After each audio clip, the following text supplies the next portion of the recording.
విశాఖలో మీడియా సమావేశంలో మాజీ మంత్రి బొత్స సత్యనారాయణ మాట్లాడుతున్నారు. లైవ్ లో చూద్దాం. ఉంది కాబట్టి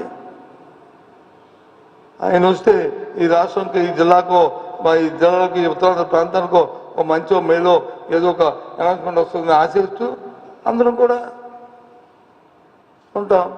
అంతేగాని ఏంటి డాంబికాలు, ఏంటి రాతలు, రాష్ట్ర ప్రజలను చూడండి. ఎందుకు ఇటువంటి మాటలు?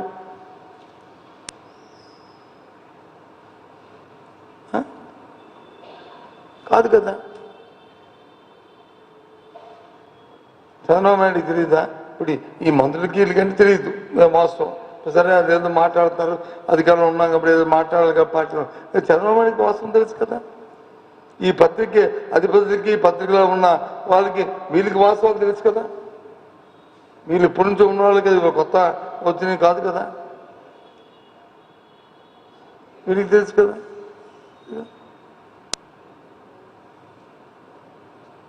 ఈ రెండు విషయాలు రాష్ట్రపతి తెలియాలని, ముఖ్యంగా ఏదైతే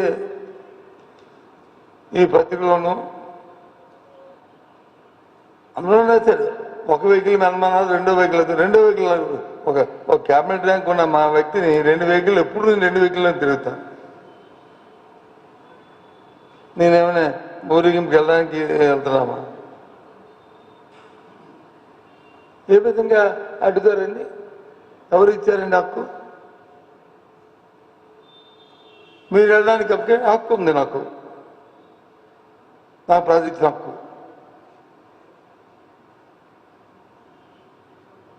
నేను క్యాబినెట్ హోదాలో ఉన్నాను. నేను ఇన్ఫార్మ్ చేశాను పోలీసుకు కూడా వెళ్తున్నా.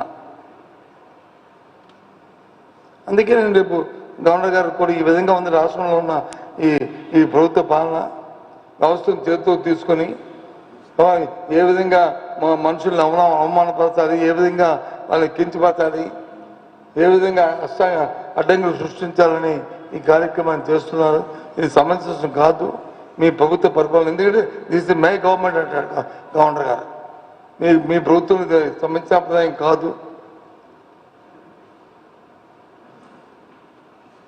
జరిగిన అధికారుల మీద చర్య తీసుకోవాల్సిందిగా నేను బ్లాక్ అయిపోతున్నాను. అలాగే